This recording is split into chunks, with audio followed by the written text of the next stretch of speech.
Un multimillionnaire de la haute société parisienne a humilié une femme avec un défi cruel impliquant une robe impossible.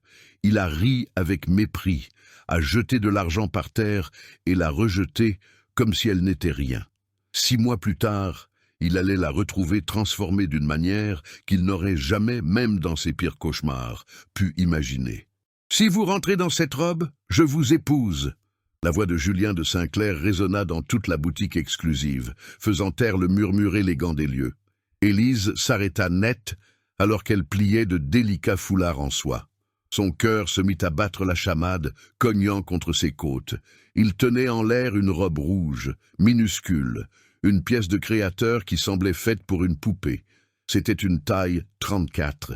Élise portait du 44. « Je suis très sérieux », continua-t-il, un sourire large et prédateur dessiné sur le visage. 3 clientes de la bourgeoisie parisienne tournèrent la tête, attirées par le scandale. La vendeuse à côté d'Élise retint son souffle, baissant les yeux. Élise sentit son visage brûler, une bouffée de honte montant le long de son cou. « Monsieur, je travaille, s'il vous plaît. »« C'est exactement pour cela, » répondit Julien, marchant vers elle d'un pas décidé. Ses chaussures en cuir italien résonnaient avec autorité sur le sol en marbre poli. Une employée aussi dévouée mérite une proposition spéciale, n'est-ce pas? 2 de ses amis, vêtus de costumes impeccables, ricanèrent depuis le fond du magasin. Élise regarda la robe rouge. Puis elle leva les yeux vers lui. Le sourire de Julien n'avait rien de gentil. Il était cruel, tranchant comme un couteau. « Vous n'avez pas besoin de répondre tout de suite, » dit-il avec arrogance, jetant la robe sur le comptoir en verre comme on jette un vieux chiffon. « Vous pouvez l'emporter chez vous. Essayez-la en privé.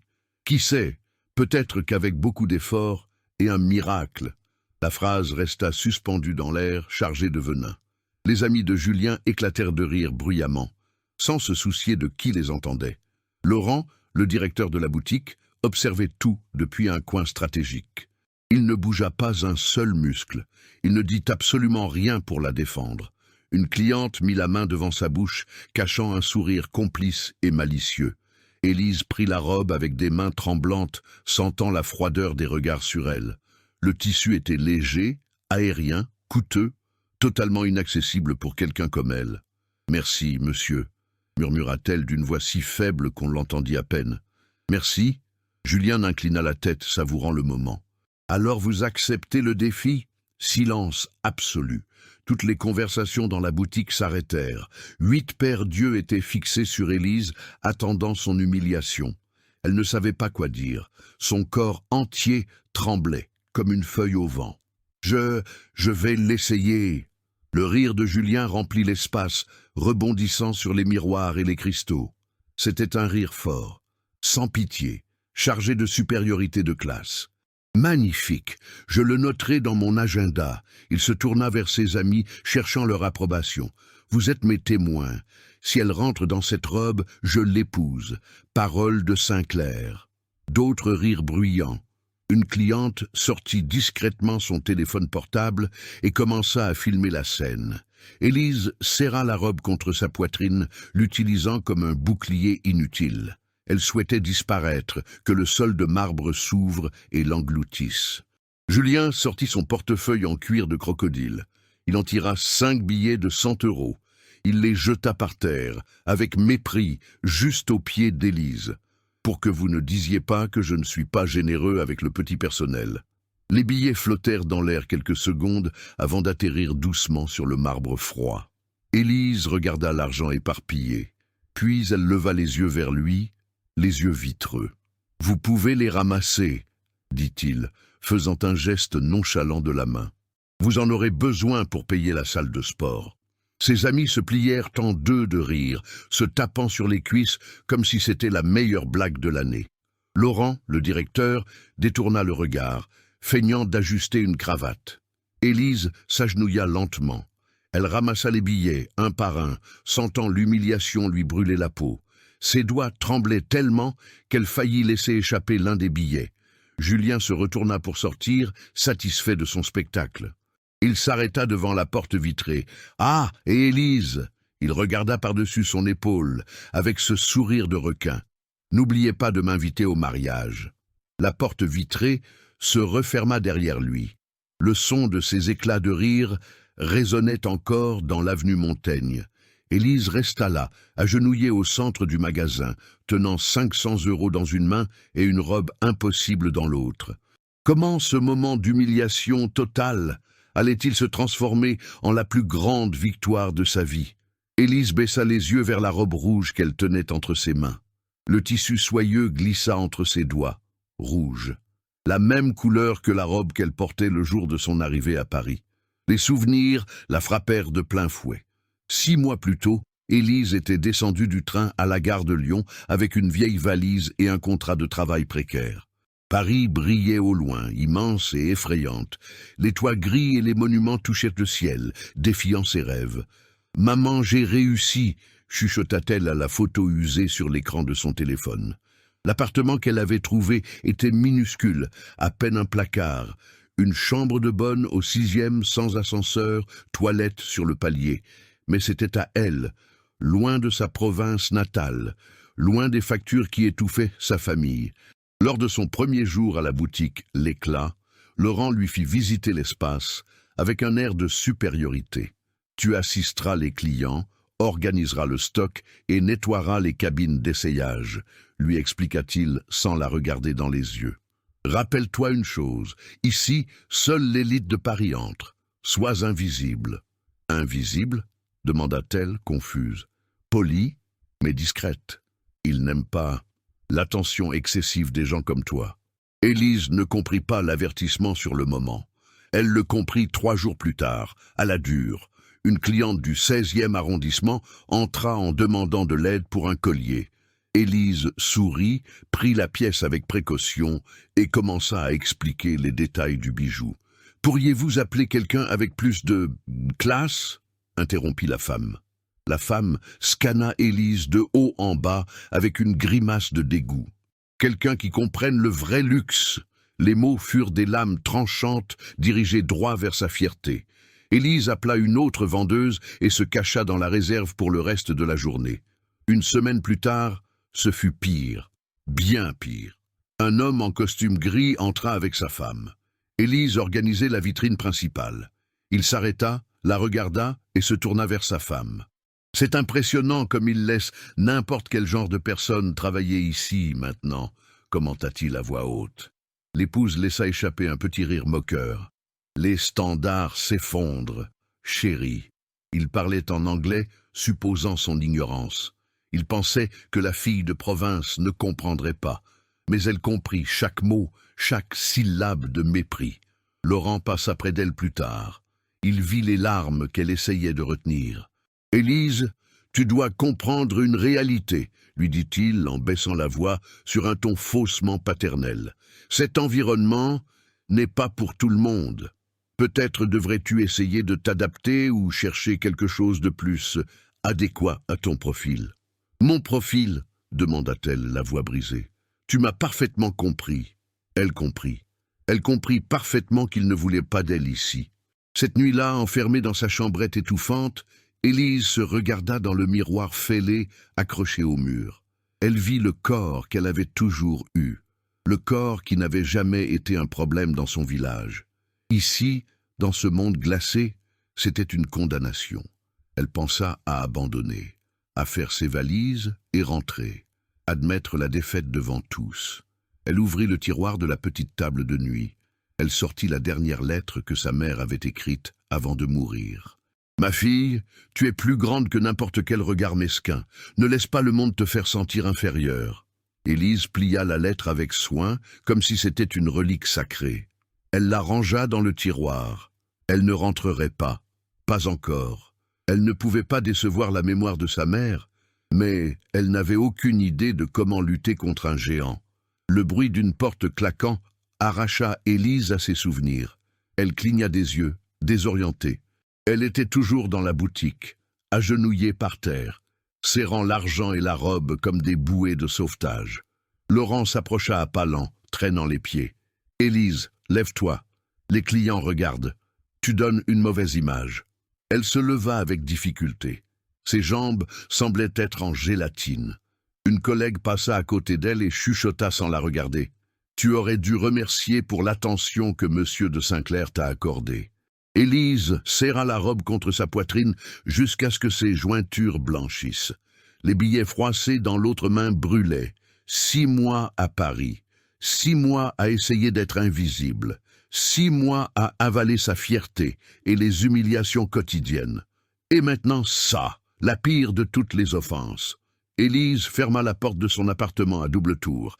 Elle jeta son sac par terre avec rage. La robe rouge était toujours dans ses mains, se moquant d'elle. Elle marcha jusqu'au miroir, en pied. Retint sa respiration, enleva l'uniforme gris de la boutique. La robe brilla sous la lumière jaunâtre et faible de l'ampoule nue de la chambre.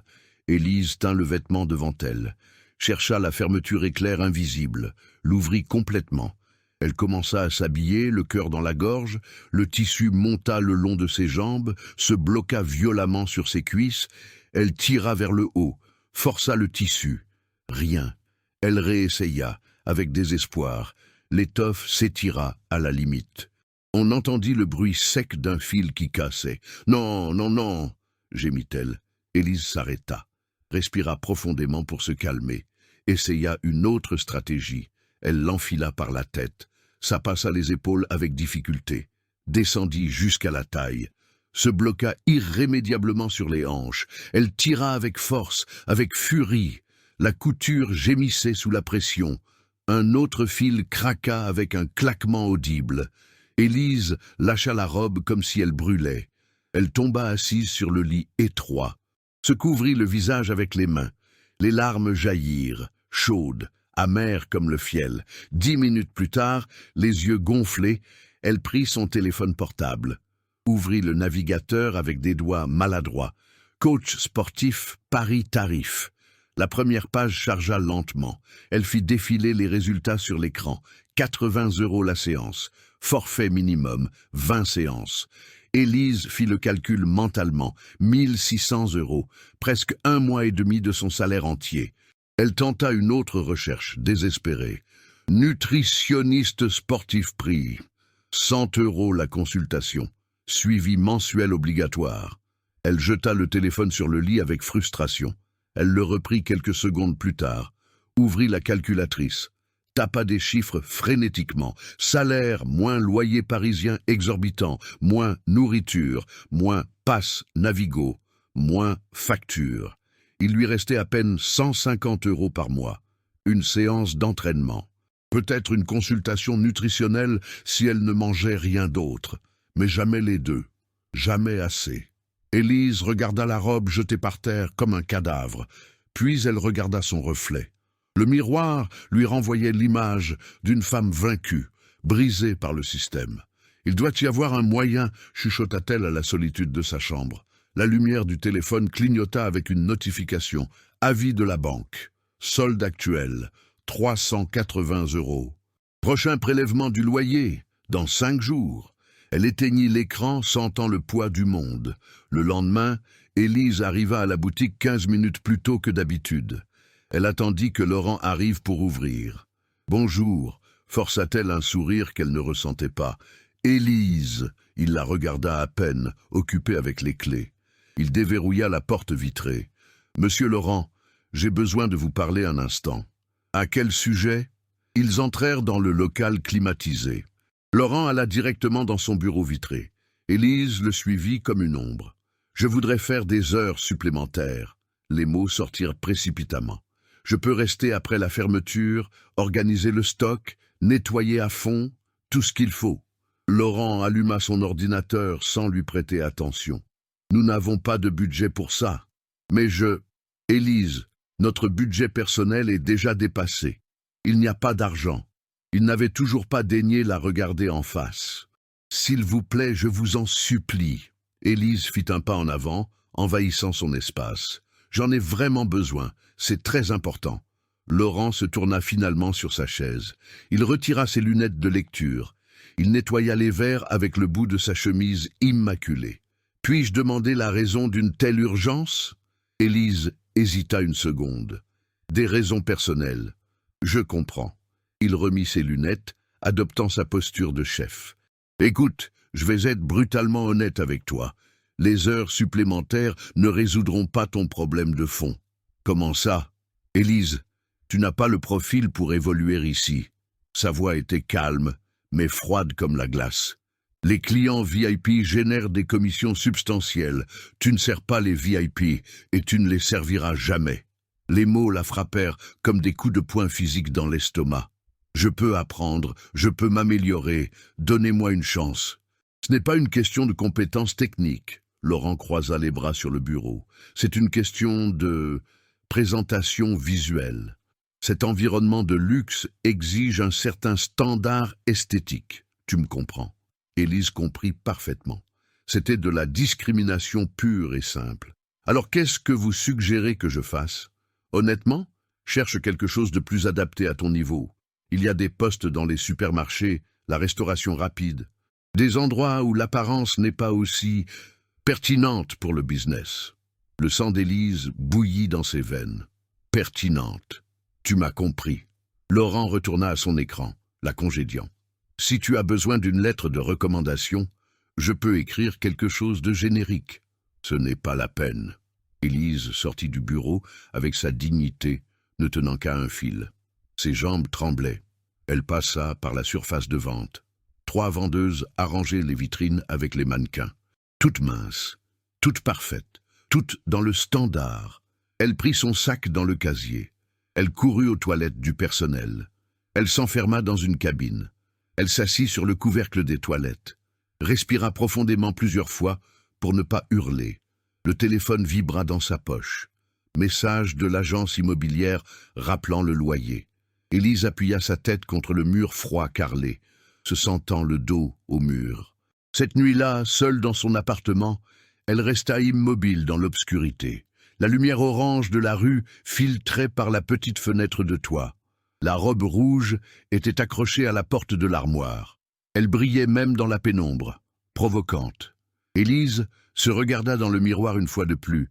Elle passa ses mains sur son corps, sentant chaque courbe que le monde lui disait être incorrecte. « Peut-être qu'il a raison », chuchota-t-elle à son reflet déformé. Sa propre voix résonna dans la pièce vide, fantomatique. « Peut-être que je ne suis pas assez belle, peut-être que ce n'est pas ma place et que ça ne le sera jamais. » Elle s'assit sur le bord du lit, prit son téléphone, ouvrit les sites d'annonces d'emploi. Agent d'entretien, aide-cuisine, caissière. Tous payaient le SMIC ou moins, beaucoup moins que ce qu'elle gagnait maintenant.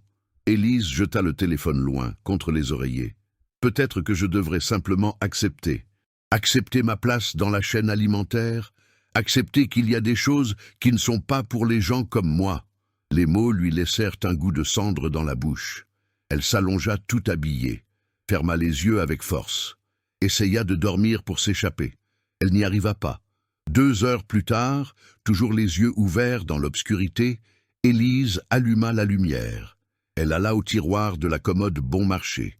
Au fond, sous de vieux t-shirts, il y avait la petite boîte en bois sculptée. Elle l'ouvrit avec délicatesse. À l'intérieur se trouvait la photo de sa mère. La dernière lettre, un chapelet ancien en bois. Élise prit la photo. Sa mère souriait sur l'image. Même malade, même sans un sou, elle souriait toujours. « Ma fille, tu es plus grande que n'importe quel regard mesquin. » Élise lut la phrase à voix haute, lentement, savourant chaque syllabe. « Tu es plus grande que n'importe quel regard mesquin. » Quelque chose bougea dans sa poitrine. Ce n'était pas de la colère, pas encore. C'était une étincelle, petite, têtue, indestructible. Élise regarda la robe accrochée, puis elle regarda la photo de sa mère. « Je vais y arriver, maman, dit-elle d'une voix ferme. Je ne sais pas comment diable je vais faire, mais je vais le faire. » Elle reprit son téléphone. Cette fois, elle chercha quelque chose de différent. Salles de sport, pas cher, Paris-Banlieue. Elle en trouva une, loin, dans une zone industrielle près de Saint-Denis, 29 € par mois. Élise se mordit la lèvre, fit les comptes rapidement. Si elle sautait le dîner, si elle marchait une partie du trajet pour économiser sur les tickets de métro, ça passait. Elle respira profondément, remplissant ses poumons de détermination. Elle remplit le formulaire d'inscription en ligne. Elle cliqua sur « Envoyer ». La confirmation arriva en quelques secondes. « Bienvenue. Votre première séance commence demain à 6 heures. Élise regarda l'heure. Il était 2h37 du matin. Elle dormit à peine 3 heures. Se réveilla avec l'alarme qui lui perçait le cerveau à 5h30. Elle enfila de vieux vêtements de sport, usés et sans marque. Elle sortit dans l'obscurité de l'aube. La salle de sport était à 40 minutes en transport en commun. Elle arriva à 5h55. Poussa la porte en métal rouillé. L'endroit était basique, presque rustique. De vieux équipements avec la peinture écaillée, des murs humides. Mais ça sentait le propre et l'effort. Une femme rangeait des haltères dans un coin, cheveux attachés en une queue de cheval tendue. Corps athlétique et fort. Elle se tourna en entendant Élise entrer. « C'est toi la nouvelle ?» Élise hocha la tête, intimidée. « Oui, je suis Élise. » La femme sourit, un sourire authentique. Elle marcha vers elle. Elle tendit une main calleuse et ferme. « Moi c'est Camille. Bienvenue en enfer. » 3 jours plus tard, Élise était à la boutique en train d'organiser les étoles en cachemire quand elle entendit ce rire inconfondable. Ce rire qui lui glaçait le sang. Julien entra accompagné de 4 hommes. Tous en costume impeccable, sur mesure, des montres aux poignets qui coûtaient plus cher que la maison d'enfance d'Élise. Élise se recroquevilla instinctivement derrière le comptoir. Elle fit semblant d'être occupée à ranger un tiroir. « Non, non, vous ne comprenez pas l'ampleur de la chose. » La voix de Julien remplit l'espace, dominante. Ce n'était pas juste un défi quelconque.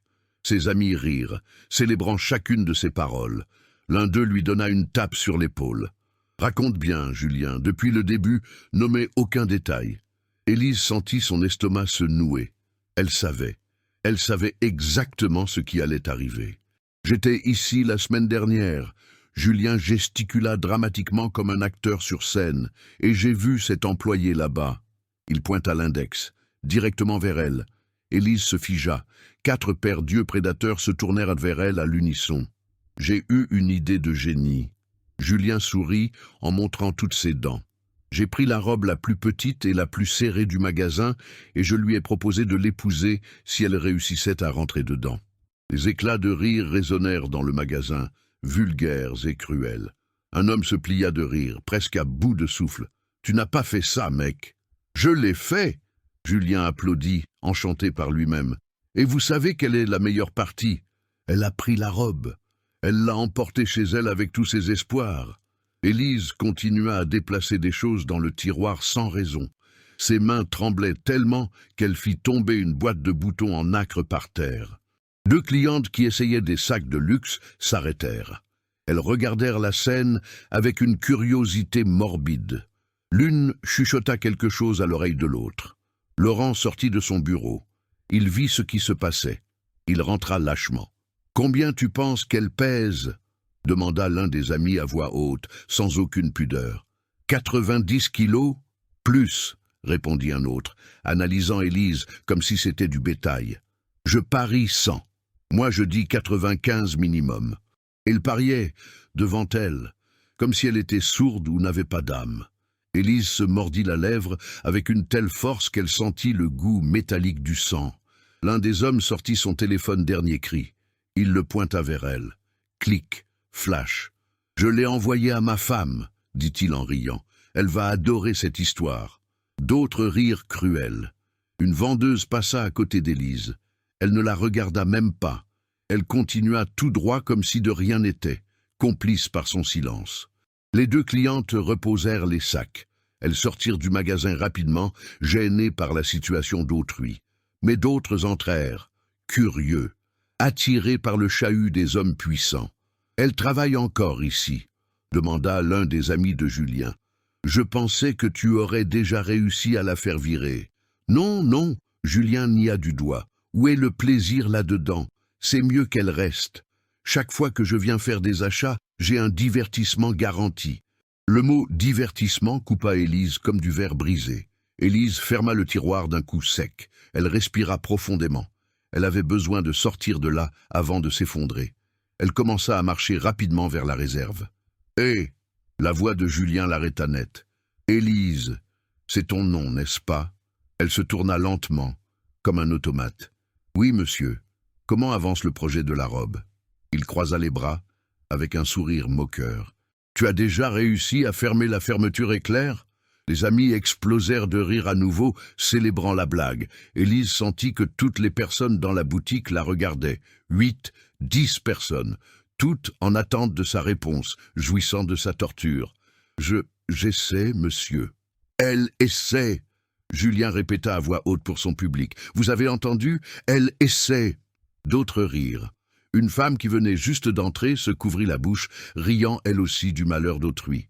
Élise sentit son visage brûler comme si elle avait de la fièvre. Ses oreilles bourdonnaient, le sol semblait bouger sous ses pieds. « Tu sais, » dit l'un des amis de Julien, « je respecte la détermination. C'est improbable, mais je respecte l'effort. »« Improbable ?» un autre répliqua. « C'est impossible, mon ami, mathématiquement impossible qu'elle rentre là-dedans. » Il discutait de son corps comme si c'était un problème scientifique ou un défaut de fabrication. Élise serra les poings. Ses ongles s'enfoncèrent dans ses paumes, jusqu'à la blesser. « Puis-je retourner travailler maintenant ?» Elle essaya de garder une voix ferme, même si à l'intérieur elle tombait en morceaux. « Bien sûr, bien sûr. » Julien fit un geste magnanime de la main. « Ne me laisse pas interrompre ton importante carrière de plieuse de chiffon. » Les rires revinrent avec force, plus forts et offensants cette fois. Élise se tourna pour fuir dans la réserve. « Attends !» La voix de Julien l'arrêta de nouveau, implacable. Elle respira profondément, retenant ses larmes. Elle se retourna. Quelque chose en elle se brisa, ou peut-être s'alluma. Elle ne le savait pas avec certitude. « Monsieur, avec tout le respect que je vous dois, » les mots sortirent de sa bouche avant qu'elle ne puisse les penser. « Je n'ai peut-être pas le corps que vous attendez ou désirez, mais j'ai de la dignité, j'ai de la valeur en tant que personne. Et aucun vêtement de marque, ni aucun compte en banque ne change cela. » Silence. Complet. Total. Absolu. Julien cligna des yeux, surpris par l'audace. Les amis cessèrent de rire brusquement. 2 vendeuses regardèrent Élise avec les yeux écarquillés par la peur. Pendant 10 secondes éternelles, personne ne bougea. Élise sentit son cœur martelé contre sa poitrine. Mais elle garda le menton haut, défiante. Julien fit un pas en avant, lentement, calculé comme un serpent. Dignité. Il savoura le mot comme si c'était un bonbon exotique. Quel concept intéressant pour quelqu'un dans ta position. Il inclina légèrement la tête. Le sourire revint sur son visage, pire qu'avant, plus sinistre. « Dis-moi une chose, Élise, la dignité paie-t-elle le loyer de ta chambre de bonne ?» Un ami laissa échapper un petit rire bas et nerveux. « La dignité achète-t-elle à manger au supermarché ?» Un autre se joignit à la raillerie. « La dignité rentre-t-elle dans une robe de haute couture, ma chère ?» La phrase finale tomba comme une bombe atomique dans la pièce. Les amis explosèrent en éclats de rire vulgaires, plus forts que toutes les fois précédentes. Élise sentit ses jambes flancher, le monde tournait. La réponse mourut dans sa gorge, étouffée par l'impuissance. « Je ne pensais pas que tu aurais de réponse. » Julien se tourna vers ses amis. « Dignité, imaginez-vous. » Une vendeuse laissa échapper un rire étouffé, voulant se faire bien voir des clients VIP. La femme qui était entrée curieuse sortit son téléphone. Elle commença à filmer la vidéo qui deviendrait virale. « Regarde !» Julien reporta son attention sur Élise, adoptant un ton de fausse bienveillance. « Je vais t'aider, vraiment, parce que je suis un homme bon. » Il sortit à nouveau son portefeuille. Élise vit le mouvement. Elle voulut courir, s'échapper de là. Elle ne réussit pas à bouger les pieds. Julien sortit une carte plastifiée, noire et or. Exclusive. Il la lança sur le comptoir en verre, la faisant glisser vers elle. « Cette salle de sport est excellente, la meilleure du quartier. » Il tapa sur la carte avec l'index. « Je suis membre fondateur depuis des années. Dis-leur que tu viens de ma part. 1 an d'abonnement VIP, tout payé par moi. » Les amis sifflèrent, impressionnés par le geste. « Quelle générosité, Julien !» s'exclama l'un d'eux. « Comme ça, tu n'as plus d'excuses, Élise. » Julien poussa la carte un peu plus près d'elle. « Tu vas améliorer la vue de ce magasin pour mes futures visites. Et qui sait, peut-être qu'un jour tu rentreras dans la robe sans la faire exploser. » Élise regarda la carte dorée, puis elle le regarda lui. Mais tu dois me promettre une chose. Julien se pencha sur le comptoir, envahissant son espace. Tu dois t'efforcer pour de vrai. Pas question d'abandonner la première semaine comme tu as l'habitude de faire avec tout. Parce que, compléta un ami avec malice, certains corps sont des projets de rénovation à très long terme. Rire. De tous les côtés maintenant. Enveloppant. Étouffant. Élise regarda autour d'elle. 10 personnes qui riaient, qui filmaient avec leur téléphone, qui la regardaient comme si elle était une attraction de foire grotesque. Laurent apparut à la porte du bureau. Il vit tout le spectacle. Il ne dit pas un seul mot. Il se referma à l'intérieur. Aucune vendeuse ne s'approcha pour l'aider. Personne ne la défendit. Élise était complètement seule au monde. Elle prit la carte sur le comptoir. Ses mains tremblaient de façon incontrôlable. « Merci, monsieur », sortit comme un murmure brisé et pathétique. Julien sourit victorieux. « De rien, ma fille !» Il se retourna avec un tour théâtral. Les amis le suivirent comme une cour, riant encore, commentant l'exploit. La femme qui filmait mit la vidéo en ligne sur ses réseaux avant même de sortir du magasin. Élise resta paralysée, seule au milieu de la boutique de luxe, tenant une carte de salle de sport qu'elle n'avait pas demandée, qui était une insulte déguisée en cadeau. Les vendeuses retournèrent à leur travail rapidement, comme si rien ne s'était passé, comme si elles n'avaient pas assisté à une exécution morale. Une nouvelle cliente entra. Elle scanna Élise de haut en bas avec désapprobation. Elle chercha une autre vendeuse pour la servir. Élise mit la carte dans la poche de son uniforme. Elle marcha jusqu'aux toilettes d'un pas mécanique. Elle ferma la porte à clé. Elle s'assit sur le sol froid carrelé. Et elle pleura jusqu'à perdre le souffle. Élise resta dans les toilettes 20 minutes. Les larmes séchèrent, laissant des marques de sel et de mascara sur son visage. Elle se leva et se regarda dans le miroir. Yeux gonflés, maquillage ruiné, une image désolante. Elle sortit la carte de sa poche. Club athlétique royal, Champs-Élysées. Adresse exclusive. La mensualité de cet endroit coûtait autant que 3 mois de son salaire. Un cadeau empoisonné, une moquerie matérialisée. Élise tint la carte au-dessus de la poubelle. Ses doigts tremblaient de rage. Elle était prête à la jeter et à oublier. Le rire de Julien résonna dans sa mémoire, frais et douloureux. La dignité ne rentre pas dans une robe de haute couture. Elle ferma les yeux avec force. Elle respira profondément, remplissant son diaphragme. Quand elle les ouvrit, elle ne jeta pas la carte. Elle la remit dans sa poche, pas par gratitude, par pure stratégie. S'il voulait qu'elle améliore la vue du magasin, elle s'améliorerait. Mais pas pour lui, pour elle-même, pour lui clouer le bec. Élise se lava le visage à l'eau froide. Elle arrangea son uniforme. Elle retourna sur la surface de vente, la tête haute. Laurent l'appela de loin. « Élise, tu peux partir plus tôt aujourd'hui. Tu n'as pas l'air apte à servir. Je vais très bien. » Sa voix sortit ferme, métallique. Elle les surprit tous les deux. Elle travailla jusqu'à la fin de son service sans se plaindre. Elle ne parla à personne. Elle fit juste son travail avec une efficacité froide. À 20 heures, elle sortit. Elle prit le métro pour rentrer chez elle. Elle se changea rapidement, prit un autre transport, un bus de nuit, vers la salle de sport de la banlieue industrielle, celle où elle s'était inscrite avec ses propres économies. Camille finissait un cours de boxe. Elle vit Élise entrer. « Je pensais que tu ne reviendrais pas après la raclée du premier jour. » Camille jeta une serviette sur son épaule, s'essuyant la sueur. « Pourquoi as-tu pensé ça? Tu as disparu 3 jours, la plupart abandonnent le 2e jour. » Élise nia de la tête lentement. « Moi, je n'abandonne pas. » Excellente attitude. Camille sourit. Prête à souffrir? L'entraînement fut brutal. Élise faillit vomir 2 fois. Elle réussit à peine à finir la routine, mais elle la finit. À la fin, assise sur le banc en bois du vestiaire, Camille remarqua quelque chose dans son regard. « Tu es différente aujourd'hui, ma fille. » Différente comment? Plus enragée, plus déterminée. Il s'est passé quelque chose? Élise hésita un instant. Puis elle lui raconta tout. La robe Hermès, le défi, l'humiliation publique dans la boutique, la carte de la salle de sport de luxe. Camille écouta dans un silence absolu, les sourcils froncés. Quand Élise eut fini, elle hocha la tête lentement. « Je peux te dire un truc ? Dis-moi.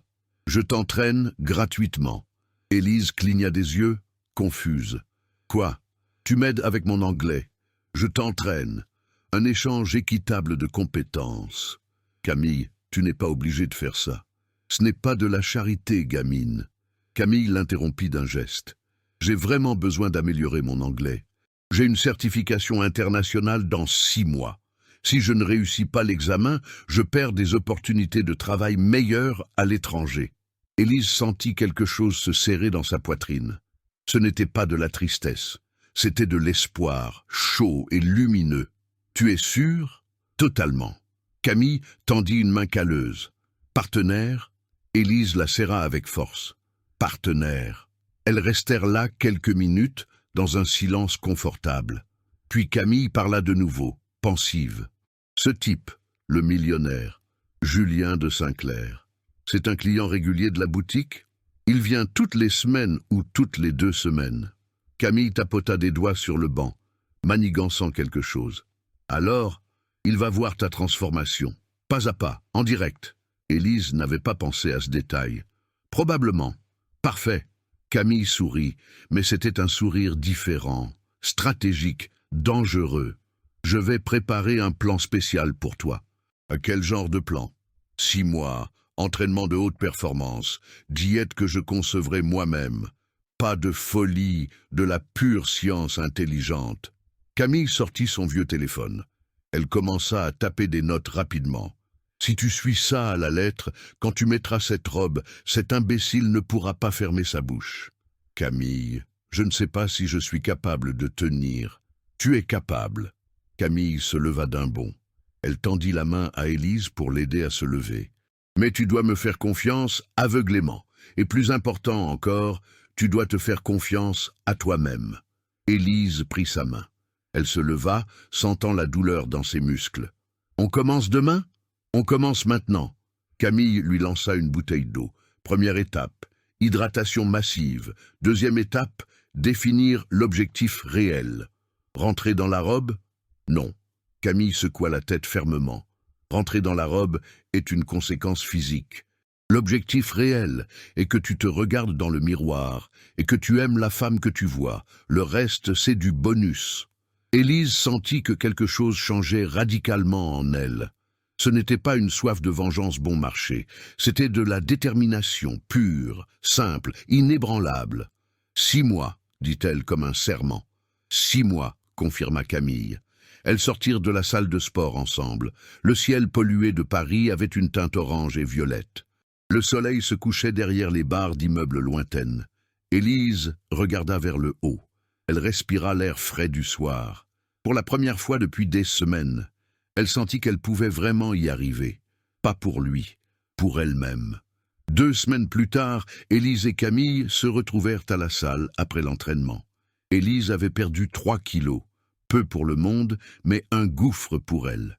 C'était un progrès réel. Camille s'assit à côté d'elle avec un air mystérieux. Elle tenait un dossier usé. « Je dois te montrer un truc important. » Élise but de l'eau à grandes gorgées. « Qu'est-ce que c'est ?» Camille ouvrit le dossier. Elle en sortit un flyer brillant et élégant. « Grand gala de la mode, Paris 2025.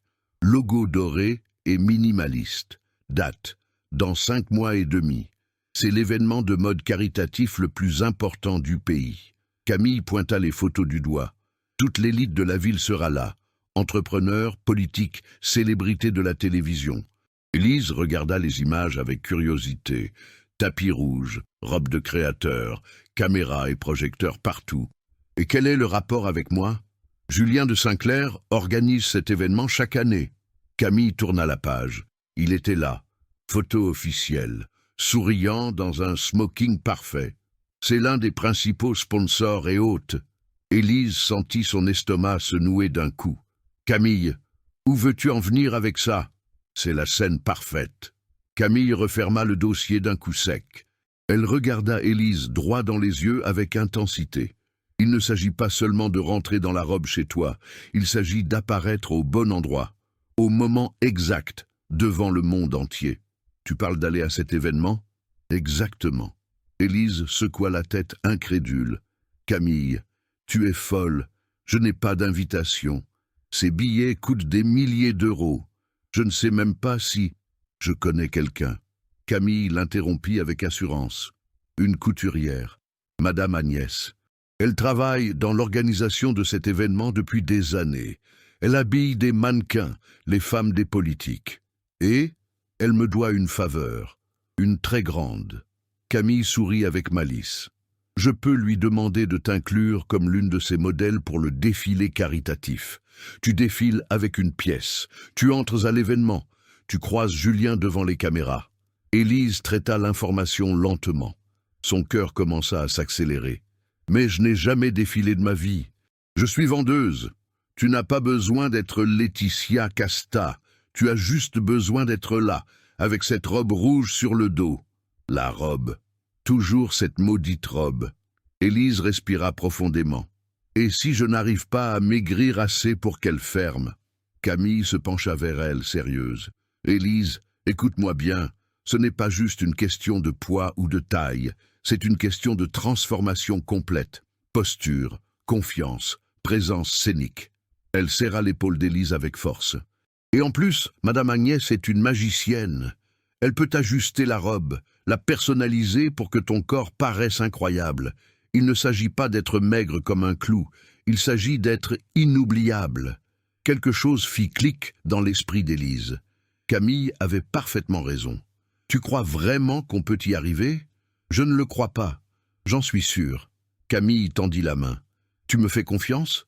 Élise regarda la main calleuse de son amie. Puis elle regarda les yeux décidés de Camille. Elle serra la main. « Je te fais confiance. » 3 jours plus tard, elles allèrent à l'atelier de Madame Agnès. Il se trouvait dans un vieil immeuble du Marais, caché entre des cafés artistiques et des galeries d'art.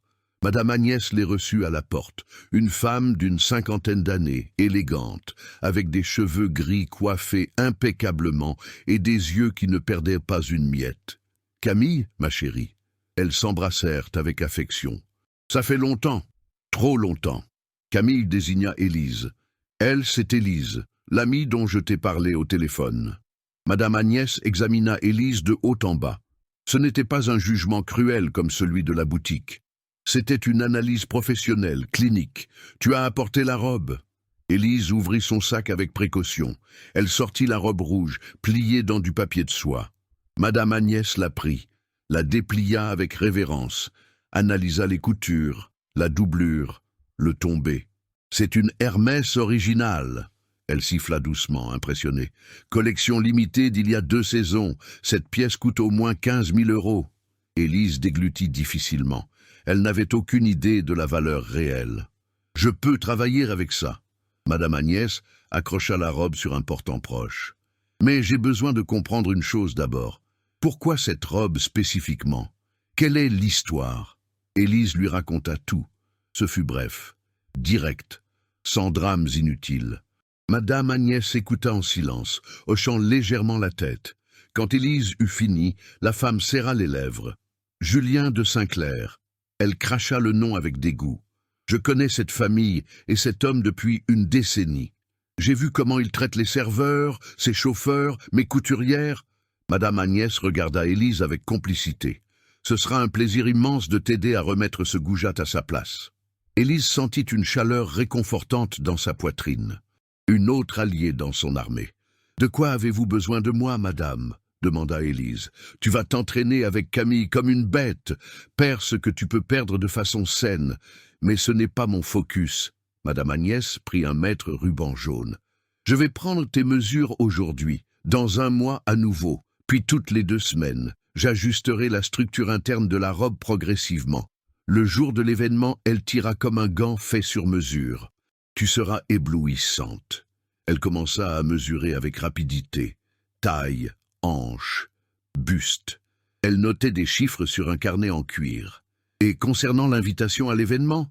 demanda Élise avec timidité. « Laisse-moi faire. » Madame Agnès finit de mesurer et enroula le mètre. « Tu défileras une pièce de ma collection lors de la session caritative.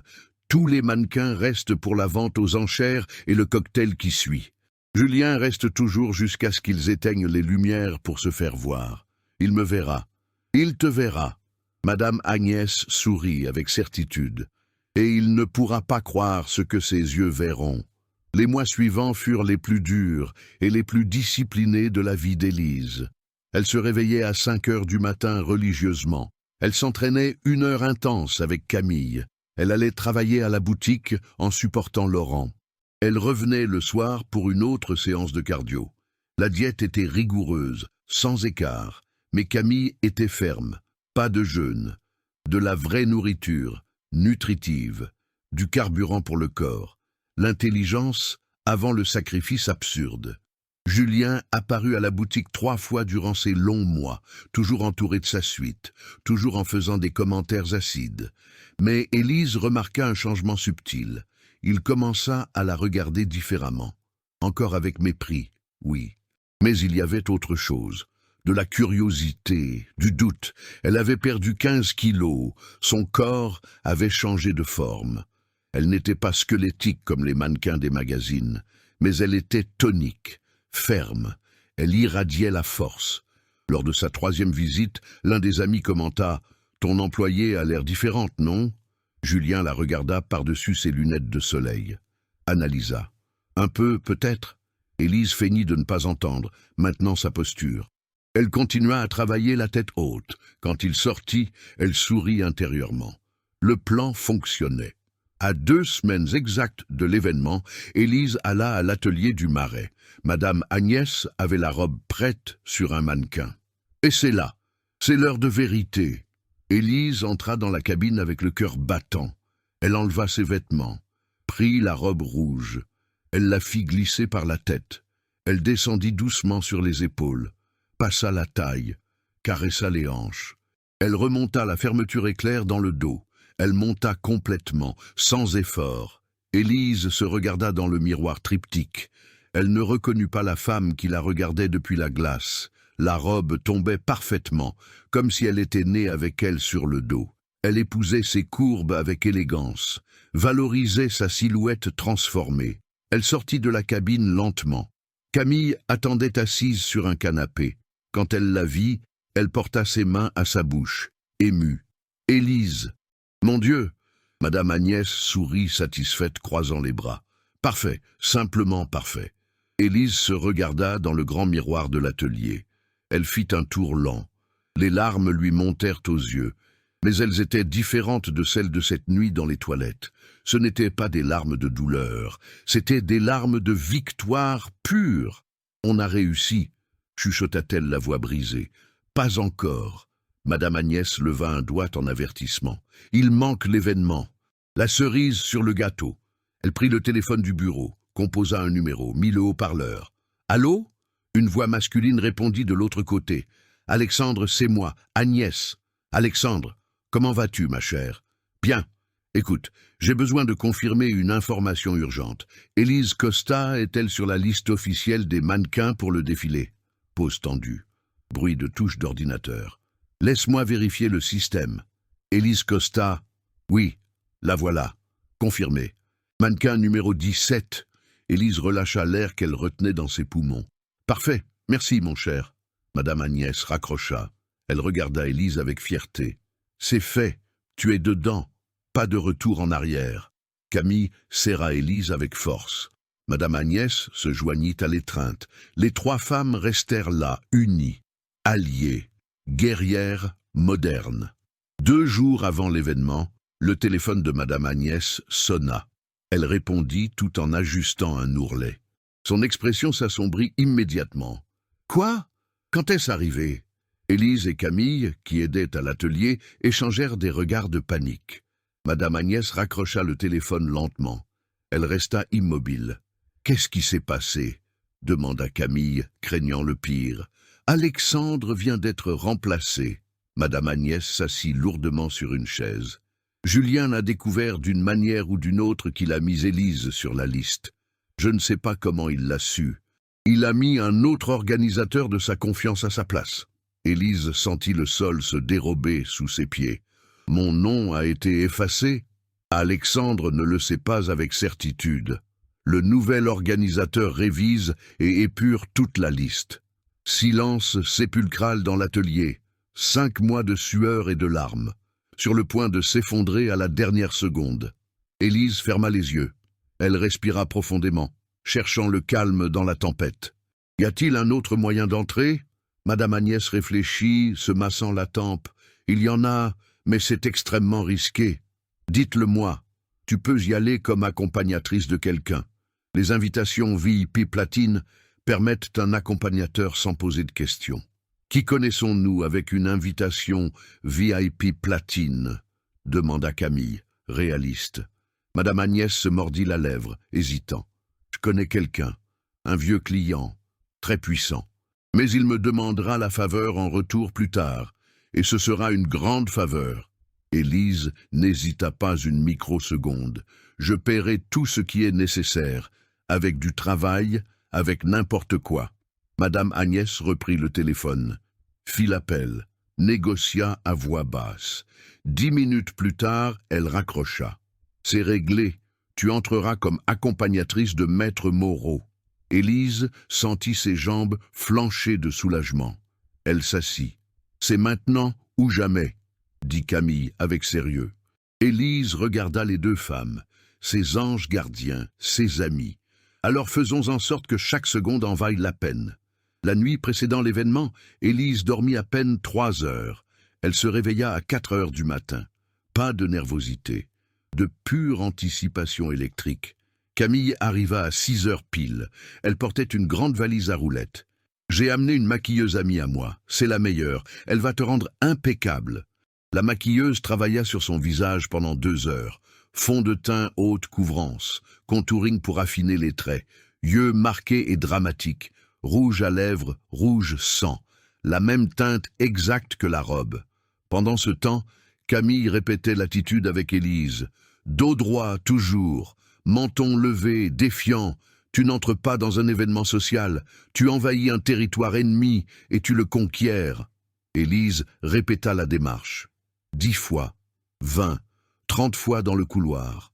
Quand tu le verras, ne détourne pas le regard, même d'1 millimètre. Camille la prit par les épaules, la regardant fixement. Tu le regardes droit dans les yeux, ferme, sans peur. Et si je me fige? Tu ne te figeras pas. Camille lui serra les épaules. Tu t'es entraîné 6 mois pour ça. Ton corps sait quoi faire. Ton esprit est prêt. Madame Agnès arriva à midi à l'appartement. Elle apportait la robe dans une housse de protection opaque. Elle apportait aussi des chaussures à semelles rouges, talons de 10 centimètres, des aiguilles mortelles. Tu as pratiqué la marche avec des talons? Élise hocha la tête. J'ai pratiqué jusqu'à avoir des ampoules. Excellent. Madame Agnès ouvrit la housse. La robe brilla de sa propre lumière, même sous la lumière naturelle. C'est le moment, ma fille. Tu n'as pas besoin de faire un long discours. Tu as juste besoin d'apparaître, d'être vu. Le reste arrive naturellement par l'impact. Mais s'il m'ignore, il ne t'ignorera pas. Madame Agnès sourit avec malice. C'est impossible de t'ignorer avec cette robe. Ce serait comme ignorer un incendie. À 17 heures, Élise commença à s'habiller. Madame Agnès l'aida avec chaque détail. Chaque mouvement était attentif, presque rituel. La fermeture éclair monta douce comme la soie. Elle se ferma en haut, ajustement parfait. Élise se regarda dans le miroir. La femme reflétée était une étrangère, sûre d'elle, puissante, dangereuse. « Magnifique! Tu es prête ?» demanda Camille depuis la porte. Élise hocha la tête. Elle ne faisait pas confiance à sa voix pour parler. Elles sortirent à 18h30. L'événement commençait à 20h. L'accompagnateur d'Élise, maître Omar Moreau, les attendait à l'entrée d'un hôtel proche. Un homme de 50 ans, grisonnant et distingué, élégant, poli, avec cet air de vieux riche. « Élise ?» Il tendit la main avec courtoisie. « Oui, merci de faire ça pour moi. Agnès est une amie de toujours. » Il sourit avec charme. « Et j'adore contrarier Julien de Saint-Clair. On y va ?» Ils montèrent dans la voiture blindée. Une Mercedes noire impeccable. Chauffeur en uniforme. Le trajet dura 20 minutes dans les embouteillages de la ville. Élise regardait par la vitre teintée. Paris défilait illuminé, chaotique et belle, indifférente à son destin. Ils arrivèrent au Ritz Paris, lieu de l'événement. L'endroit le plus luxueux de la ville, ce soir-là. Tapis rouge à l'entrée, photographes criant des noms, caméras de télévision, célébrités descendant de limousines. La voiture s'arrêta doucement. Le chauffeur ouvrit la portière. Omar descendit le premier, tendit la main pour aider Élise. Elle respira profondément, remplissant ses poumons de courage, prit sa main, sortit une jambe, montrant la chaussure à talons hauts. Les flashs explosèrent comme une tempête électrique, des photographes mitraillant quiconque arrivait dans une voiture pareille. Élise descendit complètement. Elle se dressa de toute sa hauteur, ajusta le tombé de la robe. Ils marchèrent vers l'entrée principale. Une file d'invités montrait leurs invitations numériques. Élise sentit son estomac se nouer. Et si ça ne marchait pas?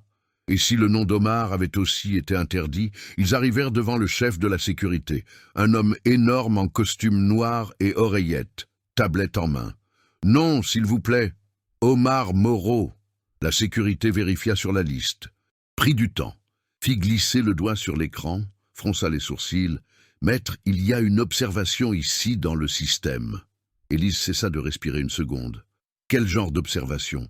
demanda Omar avec un calme absolu, habitué à commander. « Votre invitation permet un accompagnateur, mais il y a une note de l'organisation pour confirmer l'identité de l'accompagnateur. »« Identité de qui ?» La sécurité regarda Élise avec suspicion. « De la demoiselle. » Omar se tourna, agacé. « C'est un nouveau protocole standard ?»« Non, monsieur, mais c'est marqué ici comme alerte. » Élise sentit la main de Julien derrière tout ça. Il avait découvert quelque chose, d'une manière machiavélique. « Élise Costa », dit-elle avant qu'Omar ne puisse intervenir et causer une scène. « Française. Si vous voulez voir ma carte d'identité ou mon passeport, je l'ai ici. » Elle ouvrit sa petite pochette, sortit son passeport. Ses mains étaient fermes, bien que son cœur voulût sortir par sa bouche. La sécurité le prit, vérifia la photo, écrivit quelque chose sur la tablette, 5 secondes, 10, 15, une éternité en enfer. Il lui rendit le passeport. « Tout est en ordre, vous pouvez passer. » Élise faillit trébucher de soulagement. Omar la soutint par le bras discrètement, lui donnant du support. Ils entrèrent dans le hall. Le salon était immense, majestueux, plafond avec lustres en cristal, table décorée d'orchidées blanches importées. Au moins 300 personnes de la haute société, tous en tenue de gala et bijoux royaux. Élise scruta l'ambiance des yeux, cherchant sa proie, et puis elle le vit, Julien, de l'autre côté du salon, en smoking blanc, se détachant de la foule, conversant avec un groupe d'admirateurs, riant fort. Il ne l'avait pas encore vu. Omar perçut la direction de son regard. « C'est lui ? C'est lui.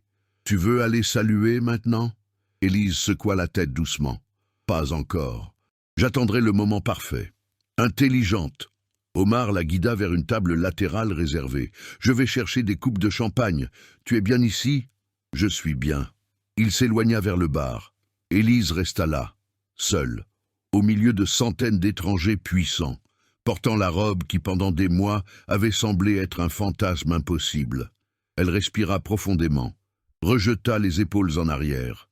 Julien continuait de converser, ignorant de son destin, pour l'instant. La vente aux enchères caritatives commença à 21h pile. Élise était assise à la table d'Omar, main moite, cœur qui martelait. Julien monta sur scène pour souhaiter la bienvenue. Des applaudissements polis et mesurés remplirent le salon. « Bonsoir à tous, mesdames et messieurs. » Sa voix amplifiée par les micros domina l'espace. « C'est un honneur de vous accueillir pour la 5e édition du Grand Gala de la Mode Paris. » D'autres applaudissements. Il souriait largement. Sûr de lui, maître du monde, Élise l'observait. Chaque geste d'arrogance, chaque parole répétée. « Aujourd'hui, nous célébrons non seulement la mode et le design, continua Julien, mais aussi la générosité. Tous les fonds récoltés iront à des œuvres de charité. » Rire léger et poli, des gens qui hochèrent la tête avec une approbation hypocrite. Mais avant de commencer, il fit une pause dramatique. « Je voudrais remercier nos sponsors en or. Et spécialement vous, qui fête de cet événement le plus exclusif du pays. Le mot « exclusif » tomba avec poids. Élise comprit le message sous-jacent. Cet espace n'était pas pour n'importe qui. La vente commença. Œuvres d'art contemporain, bijoux anciens, voyages de luxe aux Maldives. Élise attendit patiemment. Madame Agnès le lui avait dit. Le moment clé serait pendant la présentation des mannequins, entre la vente et le dîner de gala. 30 minutes plus tard, les lumières principales baissèrent. La musique changea pour quelque chose de plus rythmé. Le podium s'illumina. Et maintenant, annonça la présentatrice, une célèbre actrice, notre session spéciale de haute couture, créations exclusives de nos meilleurs créateurs nationaux. Les premiers mannequins entrèrent en scène. Robes longues, vaporeuses, broderies complexes, applaudissements courtois à chaque passage. Élise sentit son estomac se retourner. Son tour approchait inexorablement. Madame Agnès apparut furtivement à côté de la table. Elle lui chuchota à l'oreille. « Tu es la prochaine. Tu es prête, ma fille ?» Élise se leva. Ses jambes tremblaient, mais se sentait ferme à chaque pas. « Je suis prête. » Elles allèrent vers la zone des coulisses. 3 mannequins professionnels attendèrent leur tour. Élise était la 4e. « Quand tu sors, » instruisit Madame Agnès en ajustant une bretelle. « Marche jusqu'au milieu du podium. Arrête-toi là, fais un tour complet, continue jusqu'au bout, tourne-toi, reviens doucement, au milieu tu parleras. » Parler. Élise ne connaissait pas cette partie du plan. « Fais-moi confiance. » Madame Agnès ajusta le décolleté de la robe. « Tu sais exactement quoi dire. » Le 3e mannequin revint du podium. Applaudissements. À suivre, Élise Costa, portant une création spéciale de la maison Agnès. Élise respira profondément, se remplissant de courage. Elle fit le premier pas vers la lumière. Les projecteurs l'aveuglèrent une seconde, puis ses yeux s'adaptèrent à la luminosité. 300 personnes la regardaient. Elle marcha, dos droit, menton levé, exactement comme Camille lui avait appris dans la salle de sport-salle. Elle arriva au milieu du podium, s'arrêta, tourna lentement, montrant la robe. Ce fut alors qu'elle le vit. Julien, table centrale, le meilleur emplacement. Une coupe de vin à mi-chemin vers la bouche. Il la vit, mais ne la reconnut pas immédiatement. Pas encore. Élise continua de marcher. Elle arriva au bout du podium, touchant presque les tables, fit demi-tour, commença à revenir.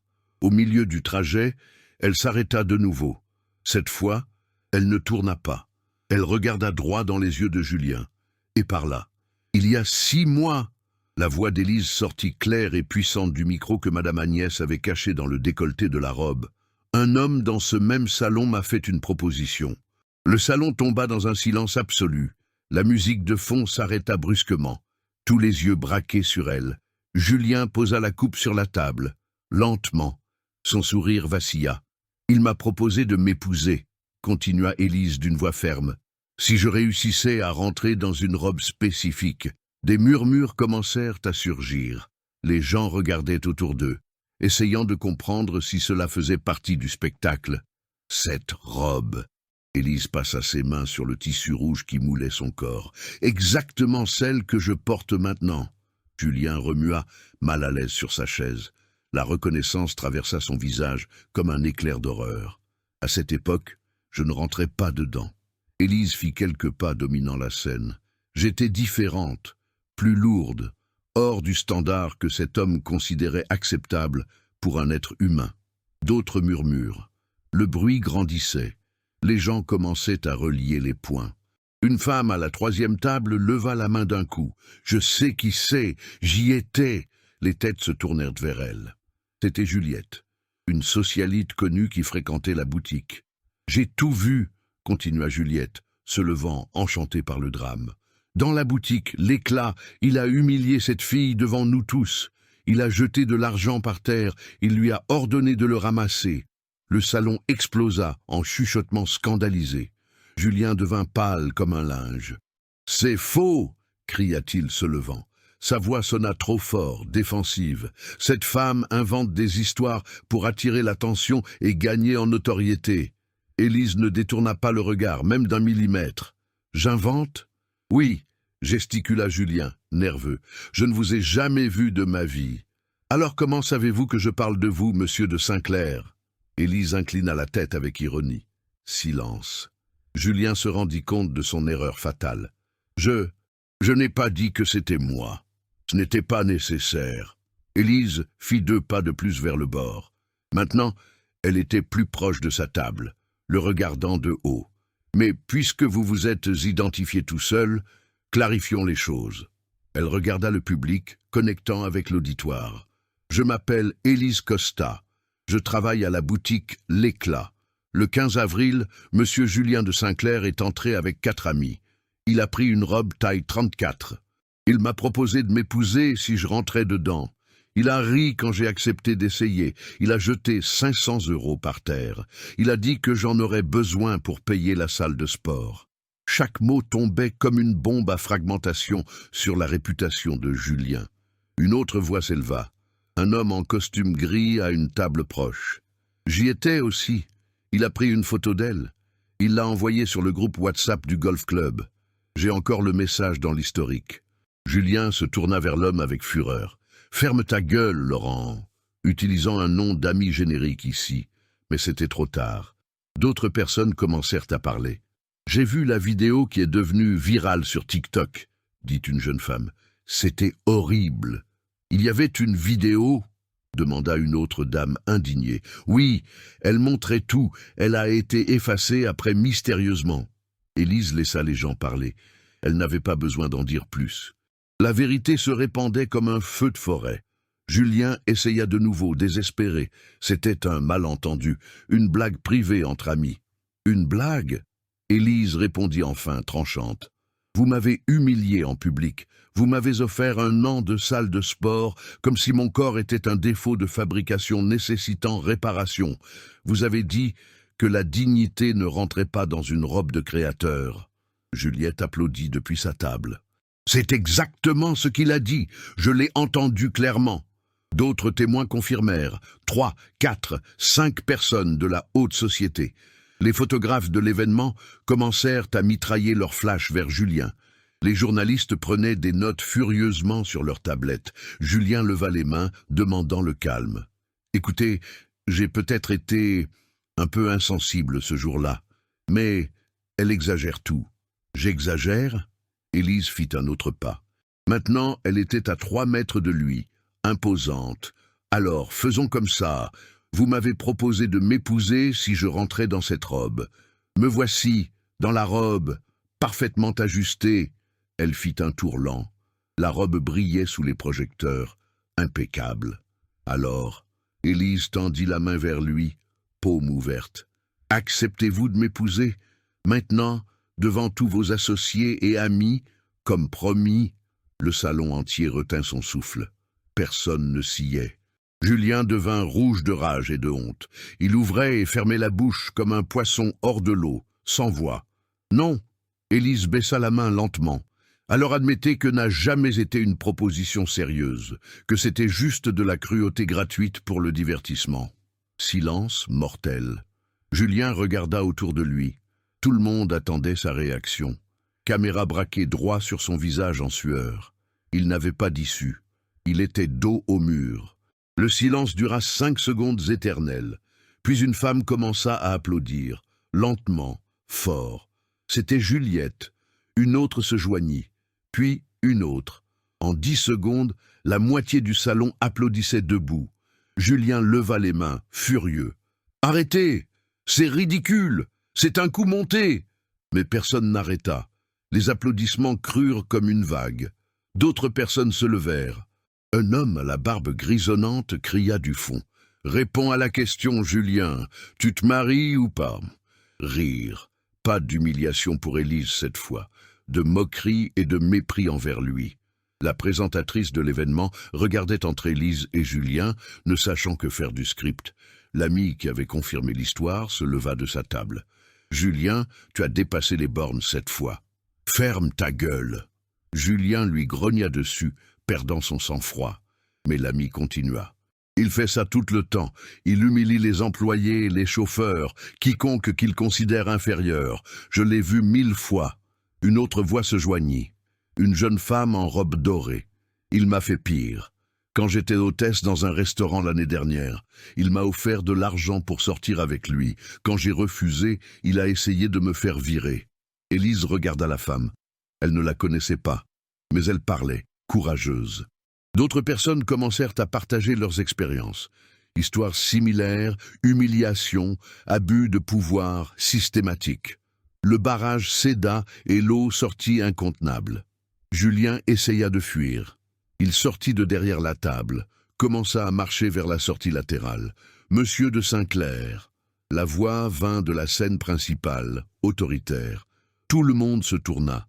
C'était l'organisateur principal et patriarche de l'événement, Monsieur Henri Delacroix, l'un des hommes les plus respectés et craints de France. « Restez où vous êtes, s'il vous plaît. » Julien se figea sur place. Monsieur Delacroix descendit de la scène avec difficulté mais avec dignité. Il marcha jusqu'à se trouver face à Julien. Son expression était de pierre. Cet événement représente des valeurs de charité, de respect et de dignité humaine. Chaque mot sortait mesuré, lourd comme du plomb. Des valeurs que vous ne partagez ni ne comprenez clairement pas. Henri, c'est un malentendu, laissez-moi expliquer, ce n'en est pas un. Le vieil homme l'interrompit d'un geste sec. J'ai tout entendu, nous avons tous entendu. Et franchement, j'avais déjà entendu des rumeurs sur votre comportement avant. J'ai choisi de les ignorer pour les affaires. Je ne les ignorerai plus. Il se tourna vers l'audience triée sur le volet. Monsieur de Saint-Clair n'est plus le bienvenu à cet événement ni chez moi. Et je suggère vivement que nos sponsors reconsidèrent leurs associations commerciales avec lui. Des murmures d'approbation parcoururent la salle. 3 entrepreneurs importants se levèrent, hochant la tête en accord avec Monsieur Delacroix. Julien devint blanc comme un linge. « Vous ne pouvez pas me faire ça. Mon nom, je viens de le faire. » Monsieur Delacroix fit un signe aux agents de sécurité. « S'il vous plaît, escortez Monsieur de Saint-Clair vers la sortie. » 2 gardes en costume noir s'approchèrent rapidement. Julien regarda autour de lui, cherchant du soutien, des alliés, des amis influents. Il n'en trouva aucun. Les gens détournaient le regard ou le regardaient avec dégoût. Ses amis de débauche restaient assis, regardant leur téléphone. Élise observait tout depuis le centre du podium. Elle ne sentit pas une joie euphorique, elle ne sentit pas une soif de vengeance assouvie, elle sentit juste un soulagement profond, fatigué. Les gardes touchèrent le bras de Julien, il se dégagea d'un mouvement violent. « Je sais marcher tout seul, ne me touchez pas !» Il marcha vers la porte de sortie, pas lourd, chargé de rage impuissante. À la sortie, il se tourna une dernière fois, chercha Élise du regard, elle soutint son regard, ferme, sans peur, supérieur. Il sortit. La double porte se referma derrière lui. Le salon explosa en conversation. Tout le monde parlait en même temps, traitant le scandale de l'année.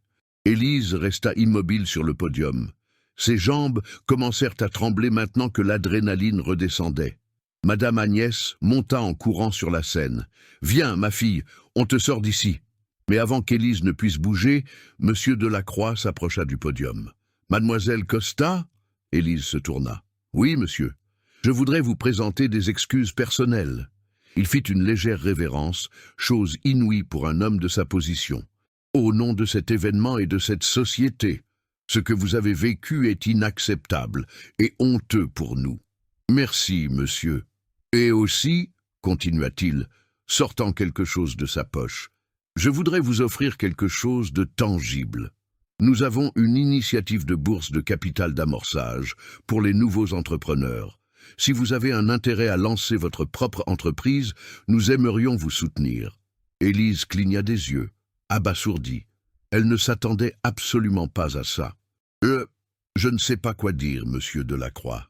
Vous n'avez pas à décider maintenant. » Il lui tendit une carte de visite épaisse et élégante. « Pensez-y, et cherchez-moi quand vous serez prête à construire quelque chose à vous. » Il s'éloigna, retournant à ses responsabilités d'hôte pour calmer les esprits. Élise regarda la carte, puis elle regarda Madame Agnès. « Est-ce que tout ça est vraiment arrivé ?» Madame Agnès sourit avec tendresse. « C'est arrivé, ma chérie, c'est arrivé. Juliette s'approcha du podium. Elle serra Élise dans ses bras sans demander la permission, comme si elles étaient des amies intimes. « Tu as été incroyable. Sérieusement. Quel courage. Tu aurais dû faire ça il y a des mois. Je devais être prête. Et bon sang si tu l'étais. » Juliette la lâcha souriant. « Si tu as besoin de témoins pour une plainte officielle ou autre, compte sur moi. » Merci. D'autres personnes s'approchèrent, félicitant, soutenant, voulant faire partie de l'histoire à succès, partageant leurs propres histoires de rencontres désagréables avec Julien. Élise écouta, remercia, mais elle était épuisée émotionnellement. Omar apparut parmi la foule. Prête à partir de ce cirque? Élise hocha la tête. Plus que prête. Ils sortirent par une porte latérale. L'air frais de la nuit parisienne lui frappa le visage. Elle ne s'était jamais sentie aussi propre. Dans la voiture, Omar rompit le silence. « Tu seras à la une de tous les journaux et sites de potins demain. » « Je sais. Julien aussi, mais pas de la façon qu'il aimerait. Sa réputation est finie. » Élise regarda par la fenêtre.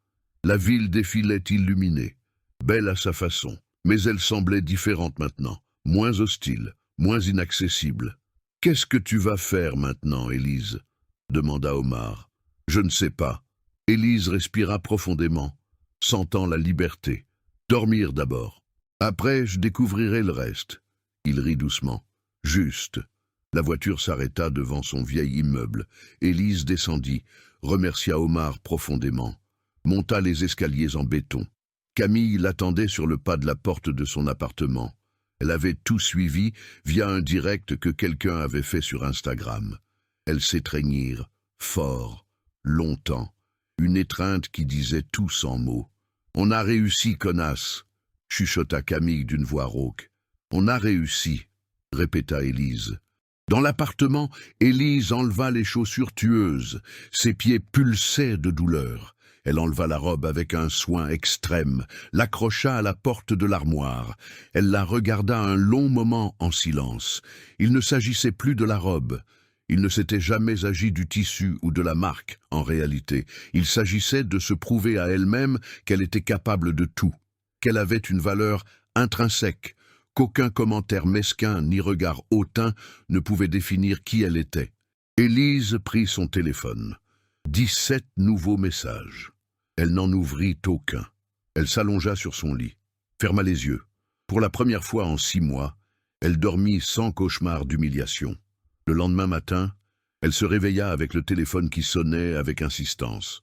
C'était Laurent, le directeur de la boutique. « Élise, tu dois venir ici immédiatement, c'est urgent. » Elle y alla, le cœur serré, mais la tête froide, prête à être virée et soldée. Elle arriva à la boutique à 10 heures du matin. Laurent l'attendait à l'entrée, en sueur. À côté de lui, il y avait 2 hommes en costume sombre. « Élise ?» Laurent semblait mal à l'aise, presque effrayé. « Ces messieurs sont des ressources humaines du siège. » L'un d'eux tendit la main. « Mademoiselle Costa, nous avons vu ce qui s'est passé hier au gala, et nous voudrions vous présenter des excuses formelles au nom de la marque. » Élise lui serra la main, prudente, confuse. « Laurent va être transféré dans une autre filiale de moindre profil, » continua le dirigeant. « Nous voudrions vous offrir le poste de directrice de ce magasin, avec une augmentation salariale significative, des primes et une autonomie totale pour former votre équipe. » Élise regarda Laurent. Il évita son regard, fixant le sol honteux. Elle regarda de nouveau le dirigeant. « Merci pour l'offre généreuse, » dit Élise lentement, savourant le moment. « Mais je refuse. » Les 2 hommes clignèrent des yeux, surpris.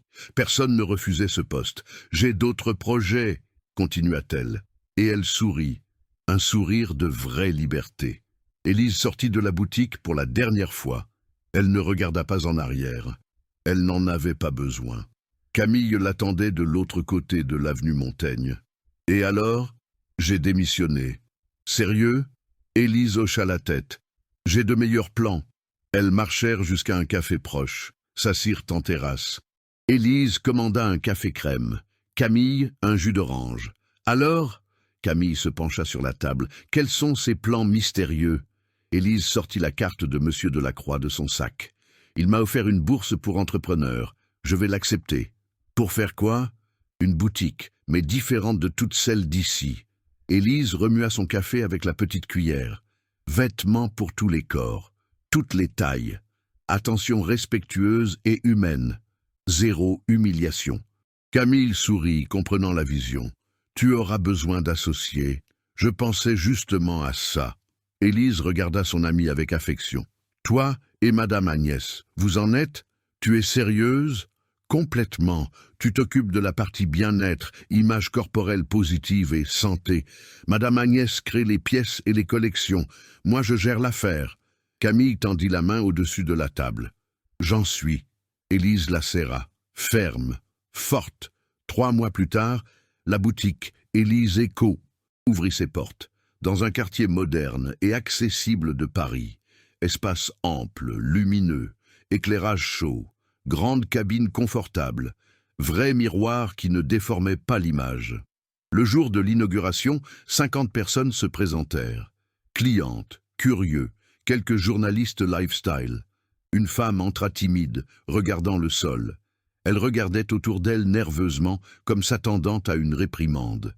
Élise s'approcha avec un sourire chaleureux. « Bienvenue. Je peux vous aider? Je ne sais pas. » La femme hésita, serrant son sac. « Je n'entre jamais dans des magasins comme ça. On me traite toujours mal ou on m'ignore. »« Pas ici. » Élise lui toucha le bras gentiment. « Ici, vous êtes la bienvenue. Toujours, peu importe qui vous êtes. » Elle emmena la femme vers la zone des robes, lui montra des options colorées, discuta avec elle, l'écouta vraiment. 30 minutes plus tard, la femme sortit avec 3 grands sacs, souriant, les larmes aux yeux. « Merci, » dit-elle à la porte. « Vous n'imaginez pas ce que ça signifie pour moi. » Élise l'imaginait. Elle l'imaginait parfaitement. Le magasin grandit rapidement. En 2 mois, elles avaient déjà un portefeuille de clientes fidèles. En 3, elles durent embaucher d'autres vendeuses. Élise établit une règle d'or. Toutes les employées passaient par une formation intensive d'empathie. Respect au-dessus des ventes, 0 jugement, 0 humiliation. Julien de Saint-Clair disparut de la vie sociale et des réseaux sociaux. Les rumeurs disaient qu'il avait déménagé en Suisse ou hors du pays pour échapper à la moquerie. Il perdit 3 gros contrats gouvernementaux, 2 sponsorings internationaux. Sa réputation resta entachée de façon permanente comme un classiste abusif. Élise vit la nouvelle sur un portail internet. Lut le titre rapidement, ferma l'onglet. Elle ne sentit pas de satisfaction morbide, juste de l'indifférence. Il ne comptait plus dans son histoire. Un samedi après-midi, 4 mois après l'inauguration, un homme entra dans le magasin. Costume cher, mais de mauvais goût. Montre en or massif. Posture arrogante. Il regarda autour de lui avec un mépris évident. « Ma femme m'a demandé de lui acheter quelque chose ici. Je ne sais pas pourquoi. Cet endroit a l'air très ordinaire. » Une vendeuse s'approcha. Une jeune fille, étudiante à l'université. Son premier mois de travail. « Bonjour, monsieur. Je peux vous aider ?» Il la scanna de haut en bas avec une grimace. « Tu travailles ici? Sérieux ?» La vendeuse déglutit, nerveuse. « Oui, monsieur. » « Intéressant. » Il rit sèchement. Les standards se sont vraiment effondrés dans ce quartier. La fille devint rouge, commença à trembler, baissant les yeux. Élise était au fond du magasin à vérifier des factures. Elle entendit tout, marcha vers eux d'un pas décidé. « Pardon. » Sa voix était calme, mais avait de l'acier dans le fond, ferme. L'homme se tourna. « Tu es la gérante? Je suis la propriétaire. »« Ah, parfait. Alors tu peux apprendre à tes employés à avoir une meilleure présentation. L'image est tout dans le retail. » Élise fit un pas en avant, le regarda droit dans les yeux, sans ciller. « Dans mon magasin, » chaque mot sortait clair et précis. « Nous respectons tous les corps, tous les styles et toutes les personnes, qu'elles soient employées ou clientes. Je n'ai manqué de respect à personne. J'ai juste fait une observation valable. Votre observation n'est pas la bienvenue ici. » Élise pointa la porte vitrée ouverte. « Le monsieur peut partir immédiatement. » Il cligna des yeux, incrédule. « Tu me vires de ton magasin? Je vous demande poliment de sortir, avant que je ne doive vous le demander d'une façon beaucoup moins polie. » L'homme regarda autour de lui cherchant du soutien. D'autres clientes avaient arrêté d'acheter. Toutes le regardaient avec désapprobation. Il souffla, offensé. « Je vais raconter ça à ma femme. Elle ne remettra plus jamais les pieds ici. Je respecte sa décision. » Élise croisa les bras. La porte est là. Il sortit, tapant des pieds comme un enfant capricieux.